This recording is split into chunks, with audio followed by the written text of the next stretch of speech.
सुनील हमालीचे पैसे घेऊन निघाला. बाबासाठी काय न्यावं म्हणून तो दुकानात गेला. रोज भात खायचा त्याला कंटाळा आला होता. आता गव्हाचा किंवा ज्वारीचा आटा न्यावा, भाकरी करावी. बाबाला आवडते ती ज्वारीची भाकर. भाजीला त्याने काहीतरी घेतलं, घरी गेला. बाबा गोधडीतच होता. त्याला आवाज देऊन उठवलं. बाबाच्या आवाजात बदल झाला होता. कार बाबा, काय झालं? अजून गोधडीच आहे तू? बरं नाही वाटत होय तुला? सुनीलने त्याच्या कपाळाला हात लावला. ताप भरलेला होता. तापानं अंग फणफणत होतं, डोळे लाल झाले होते. अरे बाबा, चलतो का दवाखान्यात? चल चल चल, एक इंजेक्शन घेऊन येऊ. चल, बरं वाटन तुला, चल. अरे नको रे बाबा. काय? अरे जेवल्यावर अन्न जिरतच नाही. कामाची सवय हे असं खायचं निवळ झोपायचं मानल्यावर जमतंय का? लय काळजी नका करू. गोळी खाल्ली ना का लागन बरं. हां, तू शहाणाच आहेस.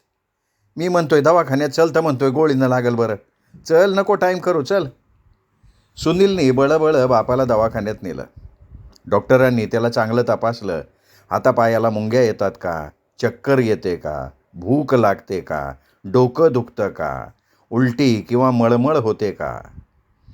या सगळ्या व्याधी नानामध्ये होत्या, पण नानानं त्या चोरून ठेवल्या, सांगितलंच नाही. या 4 दिवसात डोकं जास्त दुखायचं. डोकं सतत बांधून ठेवून राहायचा. चक्कर जास्त यायची, पण सुनीलला एका शब्दानं तो बोलला नाही. तो दुःख सहन करत होता, पण दुःख पोसत चाललेलं होतं. पेशंटला सिव्हिलनं न्यायची गरज आहे. उशीर करू नका. पेशंट जरी म्हणत असला की मला काही होत नाही आहे, पण लक्षणं काही चांगली नाही आहेत, तिथे CT स्कॅन, MIR काढता येईल, सगळ्या सोयी तिथे उपलब्ध होतील, तेव्हा काळजीने त्यांना लगेच सिव्हिलला घेऊन जा. डॉक्टरांनी सांगितलं. सुनीलने डॉक्टरांना विचारलं, पण डॉक्टर, बाबाला काय झालं आहे? मला सांग, तुझ्याबरोबर मोठं कोण आहे? नाही डॉक्टर, घरात आम्ही दोघंच आहोत. काय झालं आहे मला सांगा. त्यांना ब्रेन ट्यूमर झाली असल्याची दाट शक्यता आहे. शिवाय छातीचे ठोके कमी जास्त होत आहेत. सिव्हिलला घेऊन जा, तिथे कळेल सगळं आणि उपचारसुद्धा होतील. सुनील विचार करत होता की बाबांना तसला काही त्रास होत नाही आहे. या डॉक्टरांनी अंदाज बांधलेला असणार. साधा ताप आला म्हणून इथे आणलं तर हे काय भलतंच निघालं. सध्या डॉक्टरांनी गोळ्या दिल्या आहेत, इंजेक्शन दिलेलं आहे. सुनील नानाला घेऊन दवाखान्याच्या बाहेर आला. तो नानाकडे एकसारखं बघायचा. त्यांनी नानाला विचारलं, अरे बाबा, तुझं नेमकं काय दुखतंय? काय नाही रे, ताप भरलाय आणि पोटात गोबारा धरलाय. डॉक्टर काय म्हणत होते? तू काहीतरी लपवतोय गड्या. सुनीलनी तरीही विचारलं, बाबा खरं सांग, काय होतंय तुला? अरे काहीच नाही तर बडच काय सांगू तुला. अपचन होतं, त्यामुळं होतं पित्त. पित्त झालं का येते चक्कर. वाकारी करून आंबट पाणी पडलं म्हणजे होतं समजा ठीक, परत जसूनच्या तसं. मग डॉक्टर विचारत होते तर तू नाहीच म्हणत होता. तू लय डोकं नको खाऊन गाड्या. मला लय घाम आलाय बघ. अरे खरंच की. थांब जरा, इथं बैस जरा. ते उपरना इकडं. राहू दे, मीच पूछ येतो. लय गहाळ नाही झालो मी. नाना घाम पुसत म्हणाला. लय भारी आहेस तू, लय भारी आहेस तू. हा, अरे खरंच की, लय भारी तू. तसा नाना खळखळू हसला. सुनील हसताना बघत होता. बाबा, लय दिवसांनी तुला हसताना बघितलं रे. लयच दिवसांनी. बरं वाटलं बाबा, तुझं हरवलेलं हसू आज परत आलं. एवढा ताप असताना तू आज मोकळेपणानं हसतोयस. खरं सांगू का बाबा, माझ्यासाठी तुझं हसणं लय महत्त्वाचं आहे रे. तू हसला ना तर दिवसभराचा थकवा निघून जातोय बघ. बाबा, तू फक्त हसत राहा तू. सुनील डॉक्टरांनी सांगितलेल्या सूचनांचा विचार करत होता. नानाला खुश ठेवण्यासाठी मनावर ताबा ठेवून त्याला काही कळणार नाही असं वागत होता, पण आतून मात्र मन पोखरत होतं. रात्री घरी यायला बराच उशीर झाला. घरात आल्याबरोबर कंदिलाची वात पेटवली. घरभर प्रकाश झाला. नाना गोधडीवर बसला. आज चालून बराच थकला होता. बाबा, चालून लय थकला असशील. अरे माझ्या ध्यानातच नाही आलं बघ रिक्षा करावी म्हणून.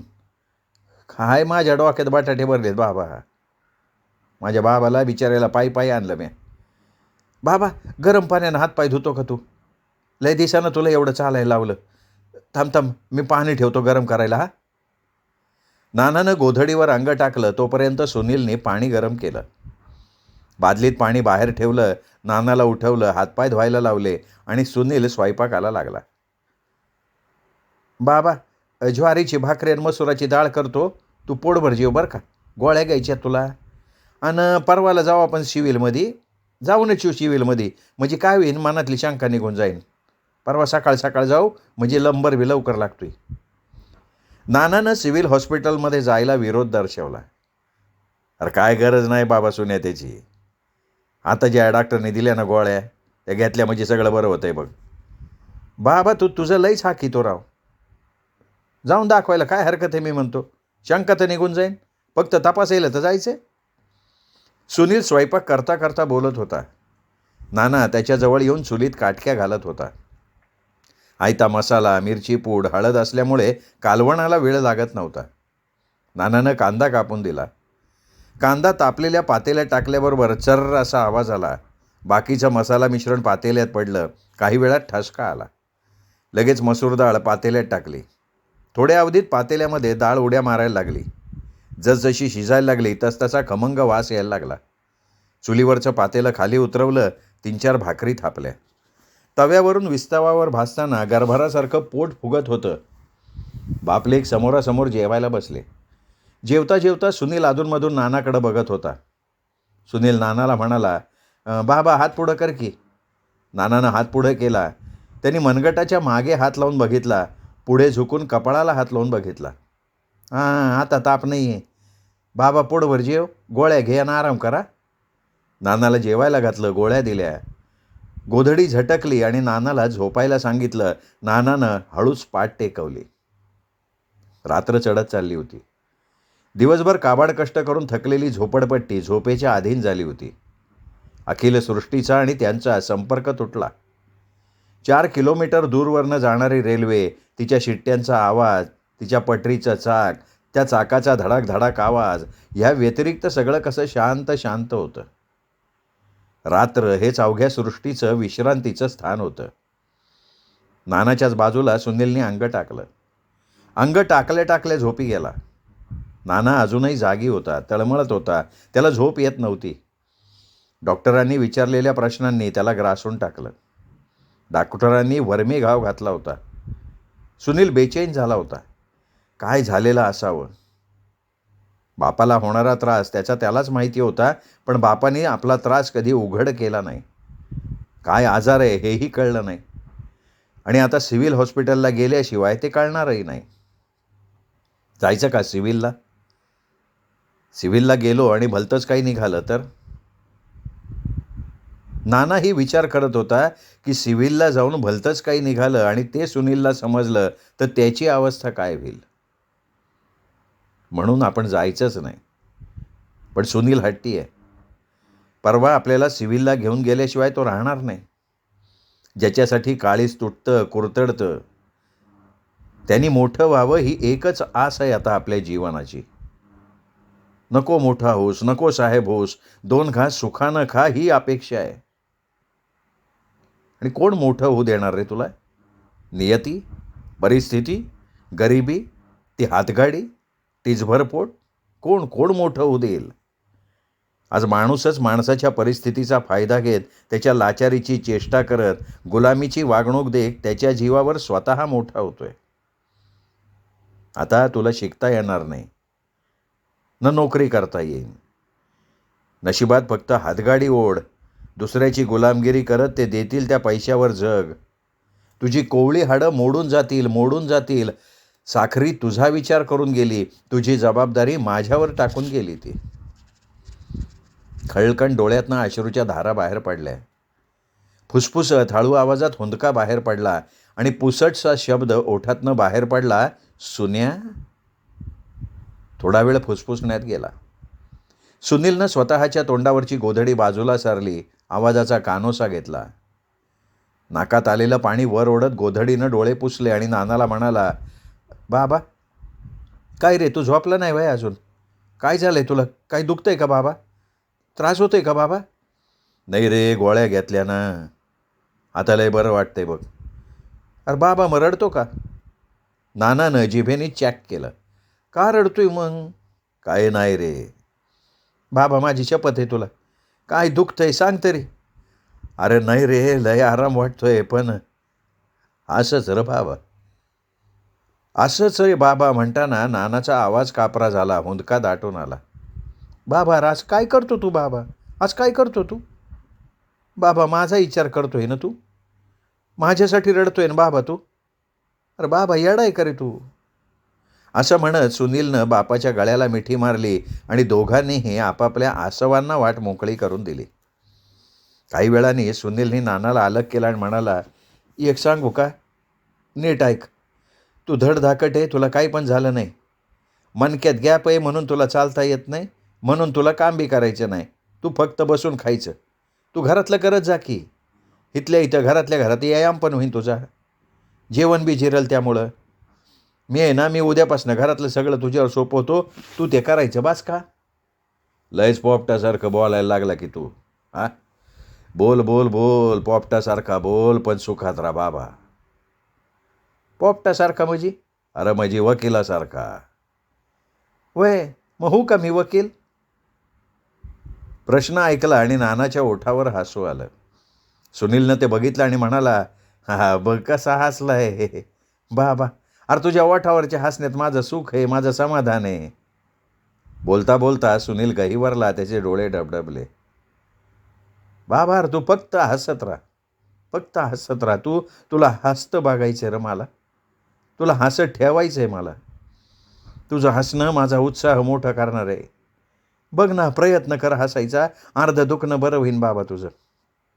तू उदास नको राहू रे. तू उदास राहिला ना की माझ्या मनाला लय पोखरून काढता येते.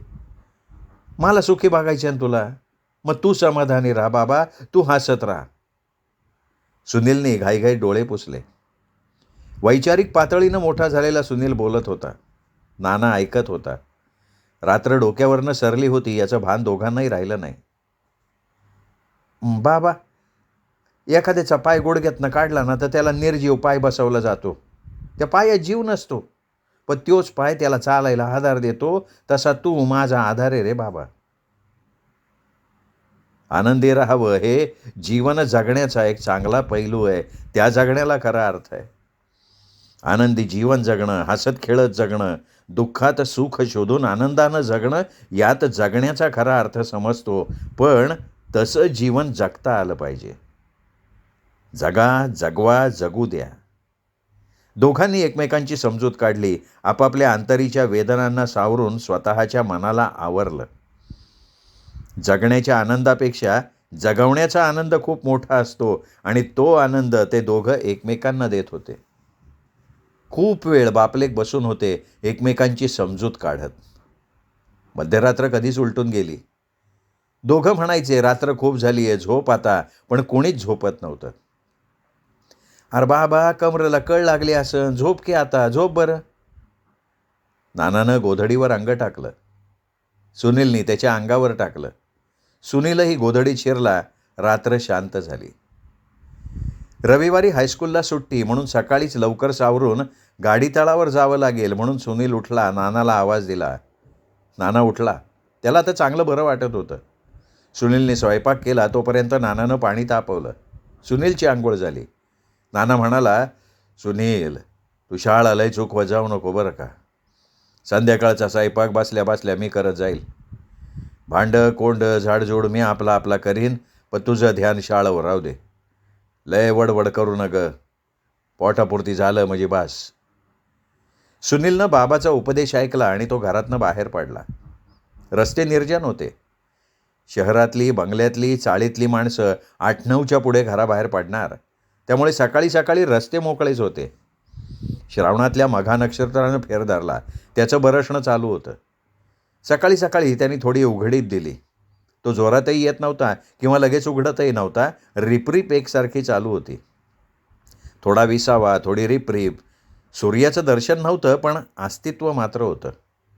ढगांच्या आडून प्रकाश द्यायचं काम तो करत होता. खरं तर आजचा पाऊस जोडावर होता. मध्यरात्रीनंतर सूर्य पूर्वा नक्षत्रात प्रवेश करणार म्हणून जोडावर असणारा पाऊस थांबणार नव्हता. श्रावणातल्या सरी कोसळल्या तरी त्या महिनाभर थांबणार नाहीत, हे जुन्या लोकांचं शास्त्र. वेळ मिळताच दुकानदारानं दुकानं उघडली. आज दिवस होता रक्षाबंधनाचा. ठिकठिकाणी राखीची दुकानं थाटली होती. गिऱ्हाईकाला आकर्षित करण्यासाठी सुंदर पद्धतीनं राख्यांची रचनाही केली होती. हळूहळू ये जा चालू झाली. गाडी तळावर जाईपर्यंत 9 वाजले होते. गौतमच्या टपरीवर येणाऱ्या प्रत्येकाच्या कपाळावर टिळा, हातात राखी दिसायची. सगळ्यांच्या चेहऱ्यावरचं आजचं वेगळेपण सुनील बघत होता. बहीण भावाच्या नात्याचं ते दर्शक होतं. नात्यातलं प्रेम आणि प्रेमानं बांधलेल्या मनगटाच्या धाग्यावर अतूट नातं दिसत होतं. बहीण भावाच्या पवित्र प्रेमाचं ते दर्शक होतं. आईवडिलांनंतर जपणारं हे नातं याच धाग्यानं प्रकट होत होतं. या अतूट नाट्याचा आनंद लुटणारे गौतमच्या टपरीवर येत होते. एकच मनगट मोकळं होतं, कपाळ बिगर टिळ्याचं होतं. तो विचार करत होता, आपण किती कमनशिबी होत. मलाही बहीण असती तर तिने मला ओवाळलं असतं, कपाळी टिळा लावला असता, मनगटात राखी बांधली असती. तीच एक उणीव त्याला जाणवत होती. आत्तापर्यंत सुनीलच्या बाबतीत हे नातं कोणी स्वीकारलं नाही आणि त्यांनीही कधी विचार केला नव्हता. पण आज तो बाहेरच्या जगात वावरत होता. त्याला समज आली होती. प्रत्येक गोष्टीवर विचार करण्याची क्षमता त्याच्यात होती. त्याला नातं, गोतं, प्रेमभावना याची जाणीव व्हायला लागली होती. या सगळ्या विचारांनी सुनील उदास झाला. पाठीमागनं आवाज आला आणि त्या विचारानं त्यांनी कूस बदलली. मोहन त्याला आवाज देत होता. सुनील मागे वळला, मोहनकडे गेला. अरे सुनील, काय भानगडे बाबा? कसली रे? अरे ती बघ की, ती भिकारीची पोरगी तुझ्या मागं फिरती. नाही रे, ती कशाला फिरल माझ्या मागं? बरं चल आपण जाऊ तिच्याकडं, मग समजन तुला. ते दोघेही तिच्याकडे जातात.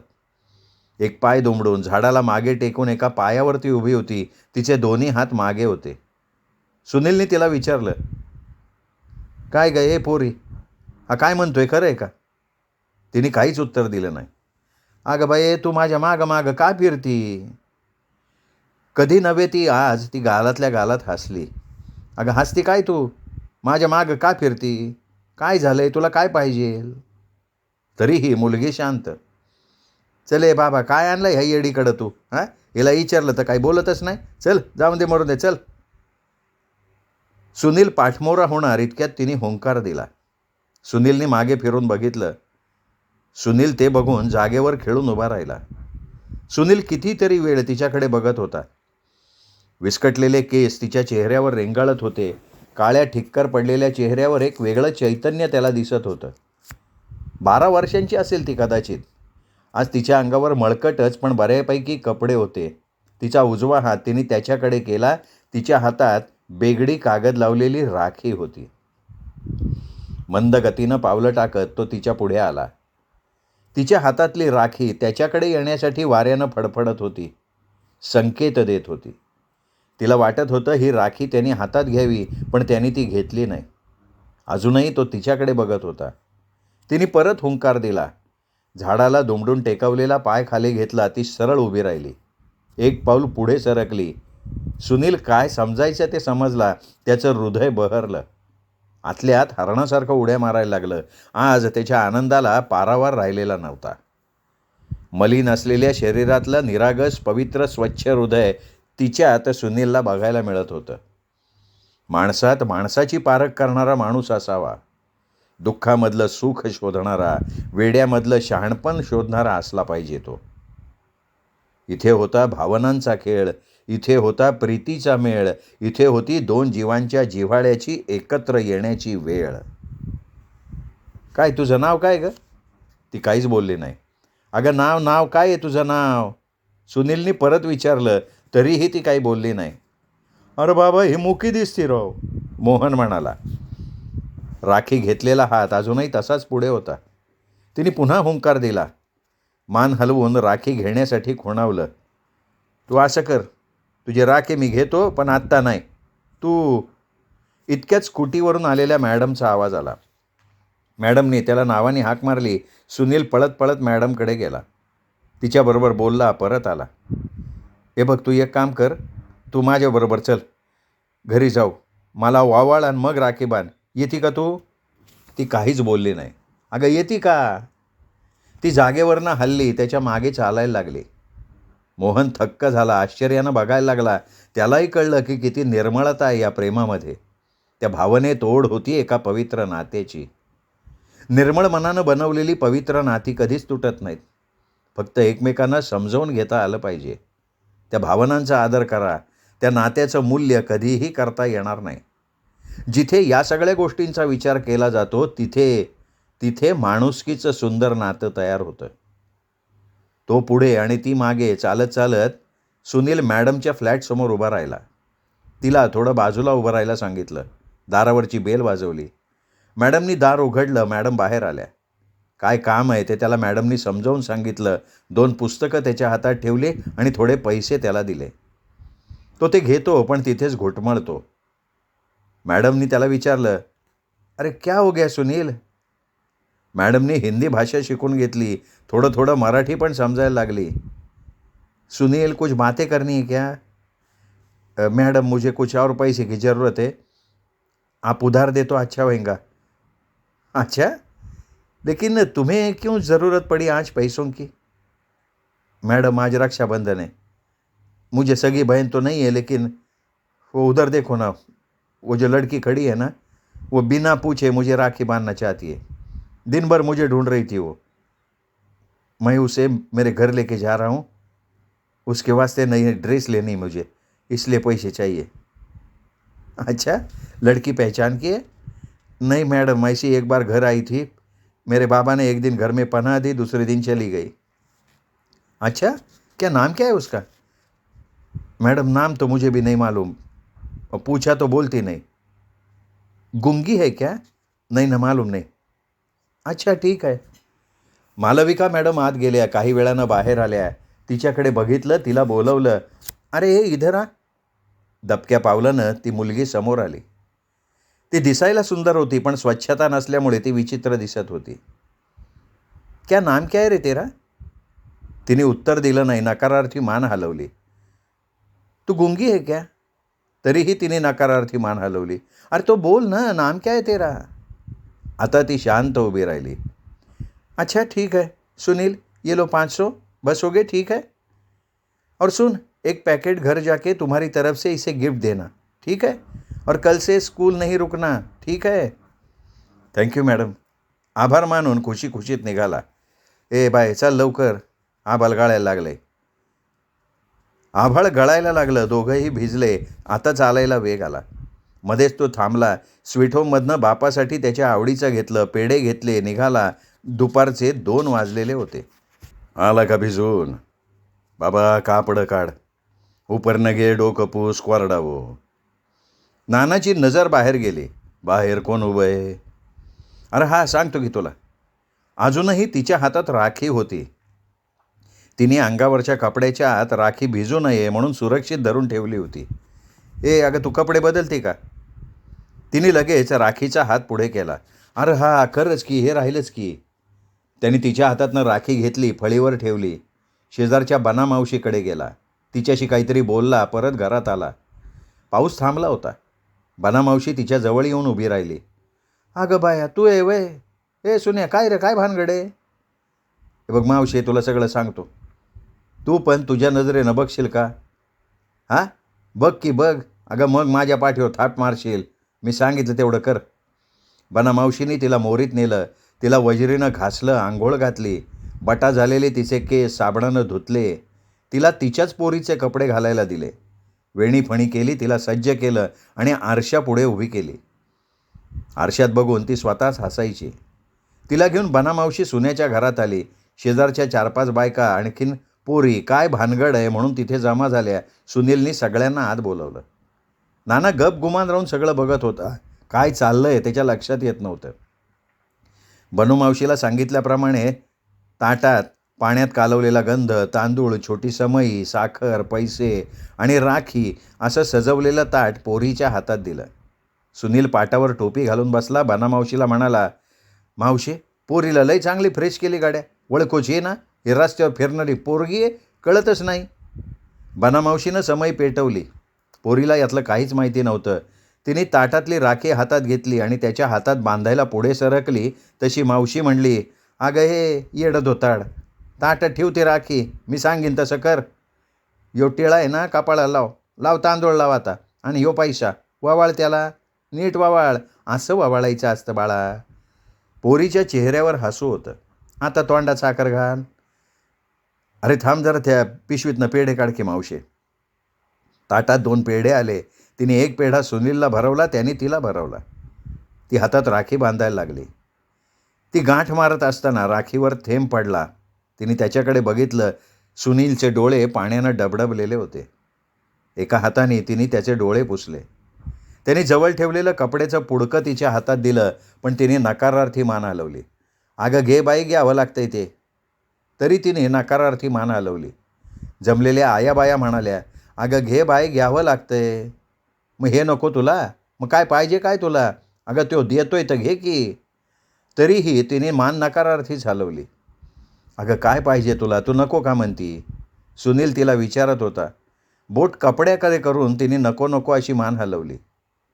मग कधी नव्हे ते तिने ओठ उघडले आणि म्हणाली, मला भाऊ पाहिजे. सगळा माहोल गंभीर झाला. तिच्या भावना सगळ्यांना समजल्या. सगळ्यांनी पट्टदिशी डोळ्याला पदर लावला. तिच्या खऱ्या भावना कळल्या. तिचे ओठ थरथरले. आटलेले डोळे पाण्याने ओले झाले. आसवांच्या पाण्यानं डोळ्यांची किनार धरली. जातीचं दुःख सगळ्यांना समजतं, पण दुःखाची जात कोणाला कळत नाही. धर्माचे अश्रू सगळ्यांना समजतात, पण अश्रूंचा धर्म कोणाला कळत नाही. नात्यानं नातं जुळत असतं, त्याला आयुष्यभर जपायचं असतं, कारण ते पवित्र नात्याच्या वेलीवरचं फूल असतं. कधी कधी ते रुसतं, कधी रुसून कोलमडतं. वेड्या मनाला आधार देऊन ते एकमेकांनी तुम्ही आम्ही सावरायचं असतं. सुनीलनी तिला जवळ घेतलं आणि म्हणाला, अगं आजपासनं तू माझी बहीण आणि मी तुझा भाऊ. सुनीलनी तिला कुरवाळलं. हा असा प्रसंग तिच्या बाबतीत नवीन होता. ती खूप आनंदली. सुनीलला तर आकाश ठेंगणं झालं होतं. नाना गंभीरतेनं त्यांच्याकडे बघत होता. त्यांनी मनात विचार केला की माझ्यानंतर सुनीलला जीव लावणारी, त्याला सांभाळणारी बहीण आता त्याला मिळाली आहे. आता 2 दिवस सुखानं जगता येईल. मागच्या वेळेला तिला नावं ठेवणाऱ्या, तिला दूषणं देणाऱ्या आज तिचं कौतुक करत होत्या.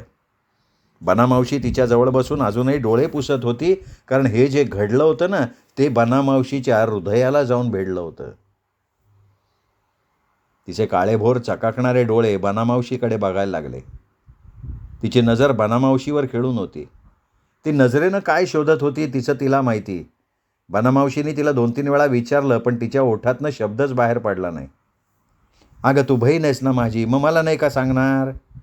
आता तिची नजर बनामावशीवरनं निघाली, सुनीलकडे गेली. पावसाचा थेंब पत्र्यावर टप टप वाजायला लागला. घरातल्या जमलेल्या सगळ्यांच्या नजरा पडणाऱ्या थेंबाकडे गेल्या. मघा होता, गळणारच होतं. अगं का रडती, काय झालं, बोल की.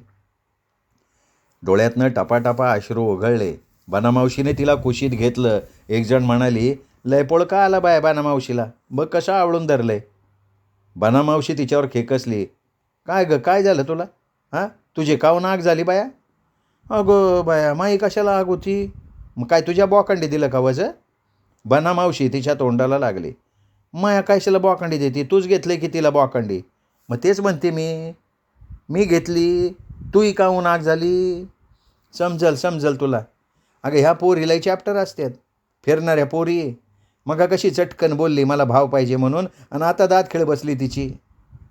अगं तुला काय माणसं बिनसं कळतं का नाही गं, फुटक्या तोंडाची बाय तू. तिसरीने मध्ये छेडलं, तिला गप्प केलं. बनामावशी मला बहीण नव्हती, ती मला मिळाली. तिने माझ्या हातात राखी बांधली. आता मी तिचा भाऊ आहे. तिला आता कोणी वाईट बोलायचं नाही, आणि बोललं तर मला ते सहन होणार नाही. बनामावशी सगळ्याला सांग, ज्याला पटत नसेल त्याने इथं थांबू बी नाही. असं म्हणताच उगीर आणि फटकळ तोंडाची धुरपी पाय आपटत निघून गेली. तिचं नाव धुरपी सतत धुपत असते. कधी कोणाविषयी चांगलं बोलणार नाही, तिला चांगलं खपणार नाही. जिथे नाही तिथे ती हजर राहणार, मध्येच तोंड घालणार, विस्कुट करणार. फुस फुस फुस करत ती निघून गेली. पावसानं जोर धरला होता.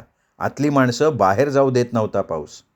पोरीनी बोलावं म्हणून अनेक प्रयत्न केले, पण पोरगी काही बोलली नाही. ती जायला निघाली. बनामावशीने तिला ठेवून घेतलं. बनामावशी म्हणाली, सुन्या, आज रातच्याला तुम्ही तिथं माझ्याकडे जेवायला यायचं, खीरपोळी करते. आणि ऐके तू, त्या तुझ्या भावानं तुला नवीन ड्रेस आणलाय, तो घाल आणि तो घालून माझ्याकडे यायचं. आलं का ध्यानात? श्रोते हो, तुम्ही ऐकताय सायमन भारसकर लिखित 20व्याची भाकर ही कादंबरी. आजचा भाग इथेच संपला. पुढचा भाग ऐकण्यासाठी उद्या भेटूयात दीपक रेगे कथाकथन चॅनलवर. तोपर्यंत नमस्कार.